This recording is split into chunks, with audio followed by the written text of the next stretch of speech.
I just want your love. So take up your clothes and stand naked as nature intended. And I'll take off mine just to show you I'm in good faith. And so on. Bye-bye.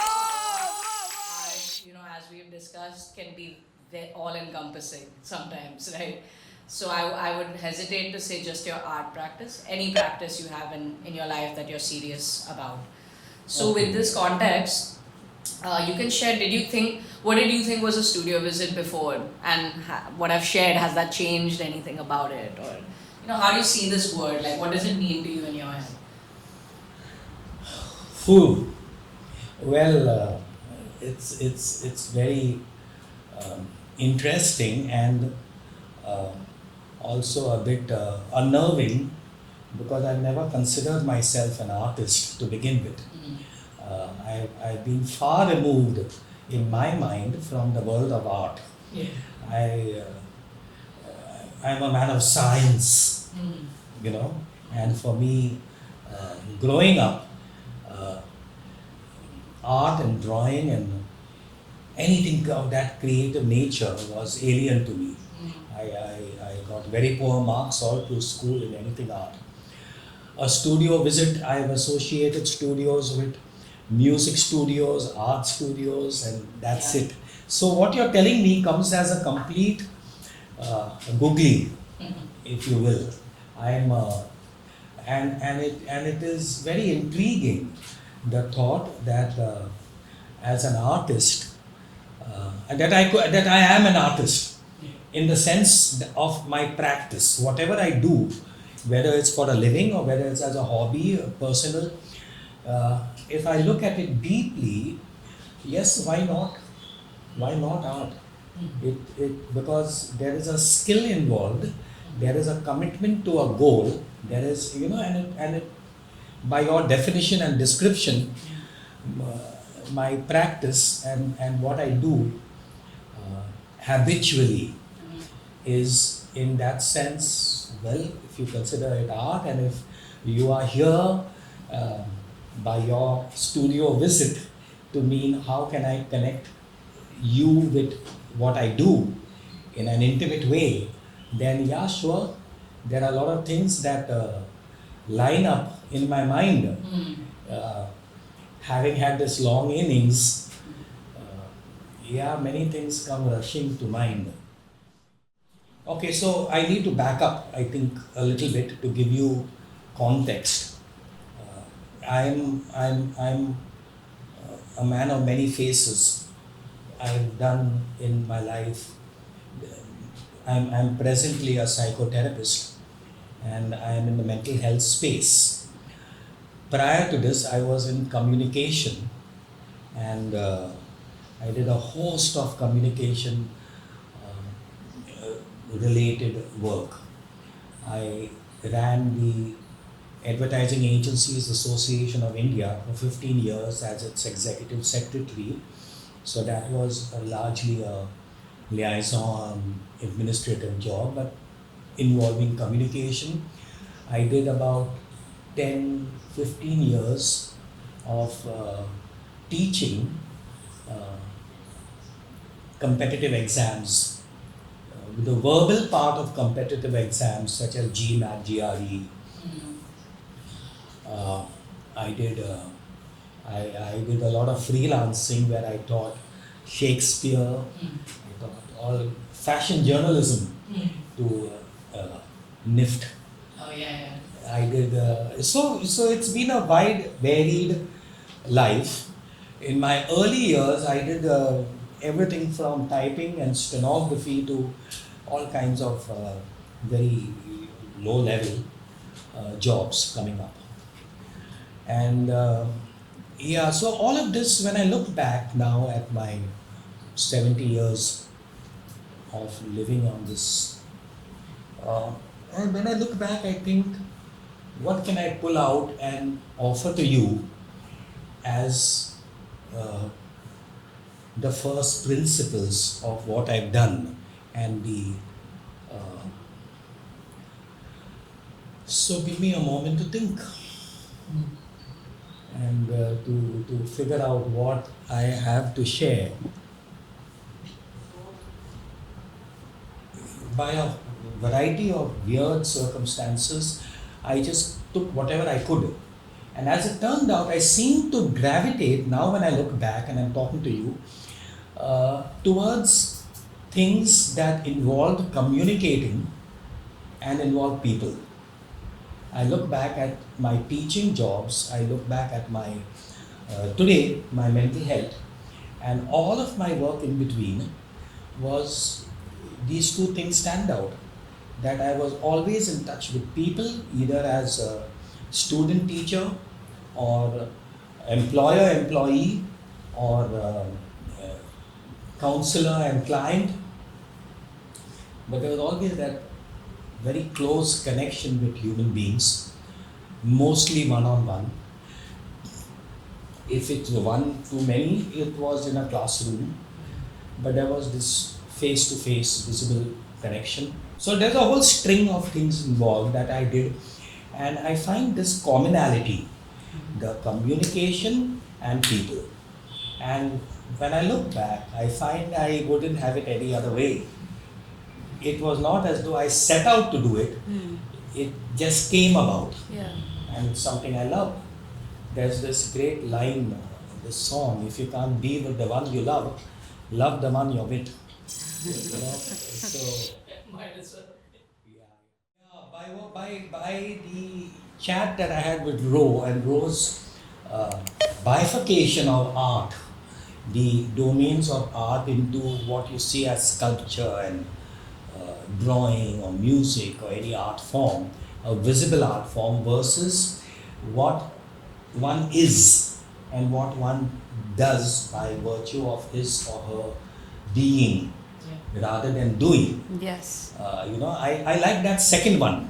And Yeah. and when I look back at that second one and when I reflect on it, I find that I can talk about that. Yeah. From my point of view, I feel yes, Kevin the artist, why not? And so the elements, so which brings me then to this next point about the elements of what I do and what I see as my art. If when it was teaching, when it was imparting knowledge, imparting information to a student, it is not just the act of conveying something from a textbook. There is passing on plus. There is something abstract that is attached to that education. Yes. I do know that there are, and I know it from my personal experience, people who look at teaching as a 9 to 5 job. Come in at 9, clock in at 9, clock out at 5, Yeah. go home and have your good life. I've never seen it that way. I've never been able to see it that way, whether it be teaching or counseling or anything. The connection with human beings for me has always been above and beyond the mere act of passing information. There's Yes. always an attached, I don't know how to say it, I don't know what word it is. I Love. mean, the information kind of fundamentally changes because Yes. of the messenger, like, Yeah. in a way. Yeah. I mean, that's why, like, if we look at, like, historically also, like, oral tradition had such value in society or in communities because of that truth. That every time somebody is giving you knowledge, you are, like, it is inherently changing, like, with every generation, with every mouth it's spoken through. Yeah. And I think, like, that, if you tap into that, that's actually, like, an incredibly, like, profound thing. Like it's like separating the dancer from the dance. Yeah, You seriously. can't, How You do you can't. separate Yeah. one from the other? In when you're doing it with love, when you're doing it with your whole body and soul. Yeah. For me, I remember certain incidents come to mind as we are discussing this. One of which was in my time in GMAT teaching, 3-hour classes that we had. I would take the students in the middle for a break for cutting chai downstairs. and I was the only person in in that All India Institute that had about 50 odd centers and more. And everyone would take a 5-minute break and then come back to teach. But I would take a half-hour break, and I was always in fear of getting caught by the authorities and being told, rapped on the knuckles kind of thing. But I, surprisingly, it was looked up to, and the management liked it, and they used to, and I don't know if there's any causality, but I was the highest scorer in GMAT in India at that time. The time that I taught, I had the students with the highest number of marks. And they asked me, what's the secret? What is this? I don't know. The secret I have no was clue. was to go up chai. Yeah. I mean, but yeah, like just to encourage room to relax. Yeah. Yeah. Listen. See, I know my job. Yeah. It was imperative that I knew what I taught. Exactly. There's no getting away from the Of content, course, but yeah. I have to be on top of that game. Yeah. But over Then and that above that, extra, I yeah. think the extras, Yeah. Yeah. how, who's to say Yeah. how that fed into making a student relax, Yeah. making a student able to give off his best. Yeah. I don't know. In fact, I did not respond well to formal teaching, and I did not teach formally well. Yeah. I almost failed the interview because I had gotten some things wrong in a test. Yeah. I remember this with such extreme embarrassment that Vineet Gupta, the CEO of Jamboree, took me on despite, and he had given me a test in one sentence correction, grammar question. And that was my strength, I'm nothing if not an English teacher. Yeah. And I got it wrong. So yeah, I think that proves my point. Yeah. That I think there must be something beyond that conveys itself to the recipient Yeah. of the message. Same with guitaring, same with music, my other big love. So I have got a lot of these loves, I've got a lot of things, but for whatever reason they sadly not make me money.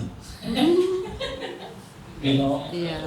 Yeah. The story So of my every life, artist- the thing that I love don't make me money. And Yeah. I mean, I think that's what has compelled us to kind of look into this zone because, me and Ananya talk about this all the time that like, this is such a common dilemma, right? Like so many people that I feel like at heart were artists or are artists and like the conventional structures of how we've disciplined life into different professional fields, academic fields, disciplines, whatever, these fields that we've created and these boundaries we've created, make one think like I'm not an artist anymore. But actually I don't think that urge ever leaves you as a person. Yeah. You just figure out as an artist would how to fucking live, how to survive, how to figure it out. Yeah. You just learn how to figure it out.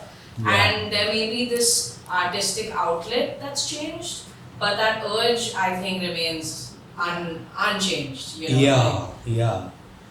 That first principles, that first initial who you are, that Yeah. genetic Yeah. DNA Yeah. of yours, Yeah. What if you had to imagine what your studio would look like in your head? It doesn't even have to be like a physical space, but how would you imagine it, and how would you take someone through this studio? I know this is a loaded question, but Yeah, loaded is right. Yeah, I think, I don't know, I now I don't know whether you're going to edit this out, but I think pot would have to be somewhere there. Involved.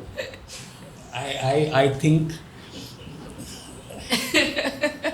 because you have to, I think, to access those inner parts of you that are often covered in stone. And over time, I think we as human beings, with our pressures of today's world and the pressures from outside and within and the expectations of the world and expectation from ourselves. Yeah. We,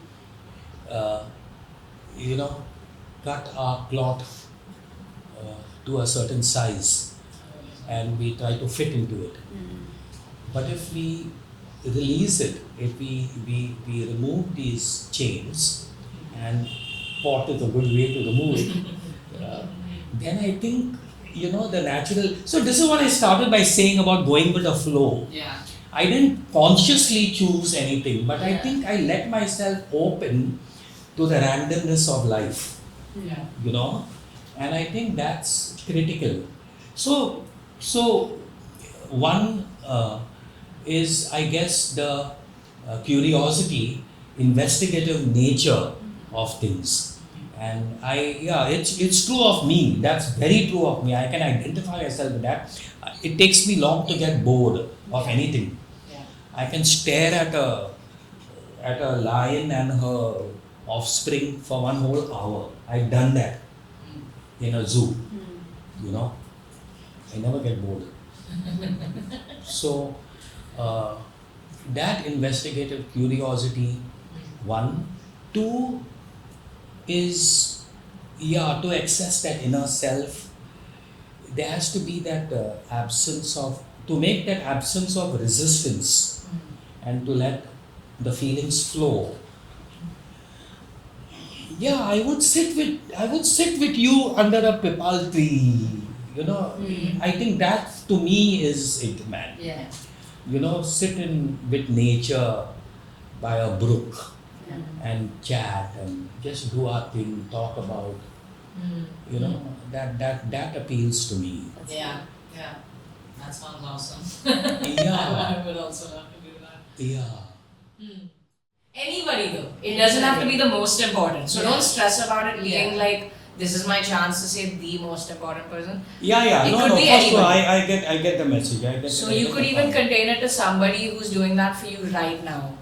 Or you could think about somebody during like when you were struggling with addiction, that's how it's changed it. Yeah. Or in Yeah. your 20s, you know, whatever. Yeah. So Up to you. obviously there have been lot of people Yeah. around. I Yes. mean, you can't reach 70 without having Yeah. like millions of people that have influenced you. Yes, yes. But if I were to just, you know, stop for a moment and consider the people that have had the most impact, or through their writings, or through their music, or through this, that would also be covered Yes. in this answer. Anybody. Yeah. Literally anybody. You can also say a group of people, yes. Yeah. That's So fine. currently, of course, my partner Mhm. and we have this great vibe, and I'd be lost. I'd be, you know, there would be a bottomless pit that I would fall into without her. Okay. I don't like saying it because I like to be my own man. But the truth is that he means so much to me. But I want to ask, like, barring your relationship, is there something that you can tell me about your partner in terms of how she operates or like how she Something works? she does. Like something she does that maybe is even independent of you, right? Or like it has to do with her own work. Is there something about her work? Yeah, what does she do that is, inspires you? is creating this sense of peace and safety in you? Oh, you know, great minds think alike. She and I think alike. I think she has this fundamental. I think these are the two things that have attracted us to each other. One is our curiosity. One is a basic respect Yeah. for life and people. There's a certain manner and etiquette Yeah. that I think drew me to her, and what I think she possesses in great degree. She doesn't get annoyed easily. She tolerates people. Behind the back, she's cursed, but she's got this great ability to, you know. So there are a lot of things that I'm picking up from her. Yeah. You know, there's a lot of that And admiration.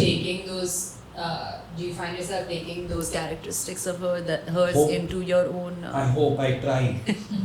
I try. Not very good at it, but I try, and that's the joy of the relationship that I'm learning. Yeah. I'm growing because of her. Yeah. You know, she's good for me in that way. One of the great books that I've read was this Scott Peck's uh, uh, The Road Less Traveled. Yeah.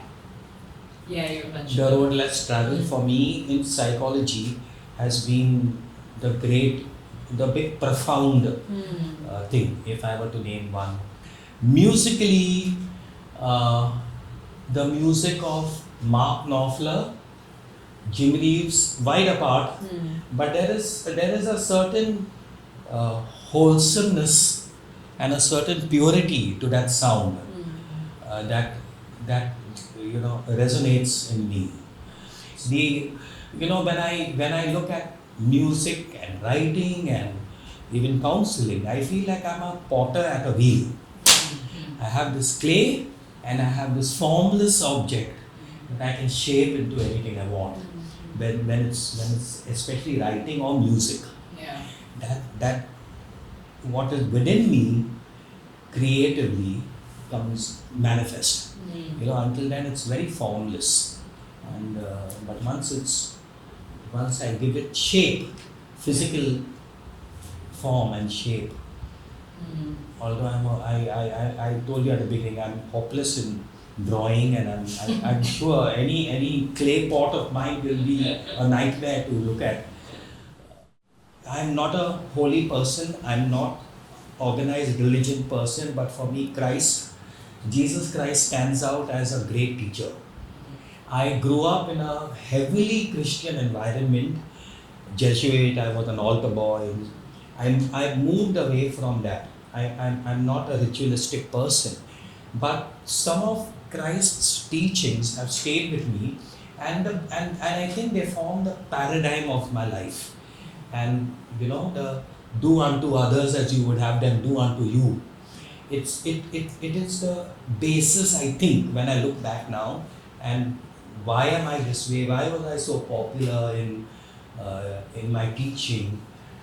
Why do I have clients that love me and I love them so much?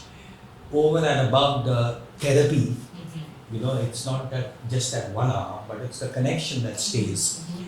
And I find it's this, that I was shaped, I think, and I guess I've allowed myself to be shaped by the teachings of Christ. And as a corollary to those primal messages of Christ are the others, the Buddha and the meditation practices that I've acquired over many years, and various other at a lower level.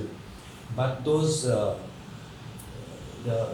main teaching, of Christ, love God, love your neighbor, do unto others as you would have them do unto you. Basic respect and common courtesy, I think that precedes everything and forms the basis. I think that, and I find this in people, whether they have heard of Christ or not. So the message is universal, the message is transient. It doesn't have to be associated or attributed to a single human being, because these are universal things.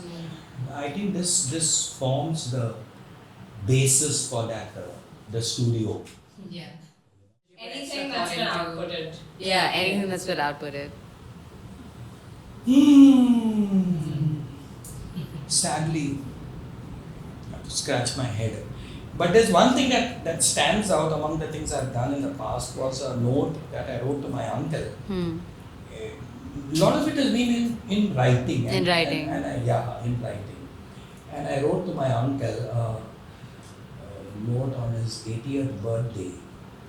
He had moved in with us when we were moving from rags to riches, and we were in the rags state. And he came in from the Gulf with a Sony TC500 spool type system at a time when we had only records, vinyl, Right. So this was like space age sound technology, and he brought in cassettes, he brought in those spools of music. And I wrote to him many years later about the gift that he had given me and how he started. My love of music developed thanks to him. And Yeah, so I like that article that I wrote. That for me is, it reflects very deeply my my stabilizing influence. Music has been, whenever I've been low, whenever I've been upset, take my guitar, go in a corner. I don't have to sing a song. The sound of the strings on the wood calms me. And I wrote to uncle thanking him, and I gave a whole description of how that music, what it did to me. I think, yeah, it's the miracle of life, man. Life itself is that great wonder. You're just happy to be alive. Yeah. For me, it's that, because I've come from a place where I should have been dead at 32. Yeah. You know, I should have, honestly, very honestly, I'm not exaggerating. Yeah. My weight had gone to less than 50, and I'm now struggling to bring it back to anywhere near that. So that's among the other things that I do, and that's not come up in this 1 hour. Yeah. Addiction, recovery, the other Yeah. part of Kevin. Yeah. That has not been touched upon at all. Yeah. And that's actually my identity comes from there. A lot of my identity is linked to despair and rock bottoms and resurrection. Yeah. So it's that really that transformation, the metamorphosis from that. Yeah. Uh, There's a word for this, right? Burning desire, as you would be familiar with. yeah. So, what is a burning desire in your life? That you feel like has just been like for like as long as you can really kind of remember. To live well today. For me, that's the standout message of my life. Look to this day. Kalidasa's poem for me is the standout thing. Look to this day, for it is life, the very life of life. In its brief course lie all the verities and realities of your existence. Growth, achievement are but experiences of time. For yesterday is but a dream, and tomorrow is only a vision. But today, well lived, makes every yesterday a dream of happiness, and every tomorrow a vision of hope. For me, this was more, it was very real, and it was very sustaining. It was more like I needed it, like I needed air. Because the future and the past were both very terrible at one time in my life. So when I came through that patch, I realized the value of the day.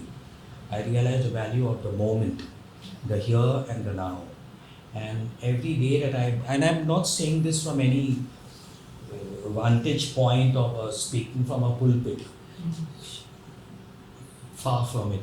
I'm saying this from the rock bottom, that I'm grateful for today.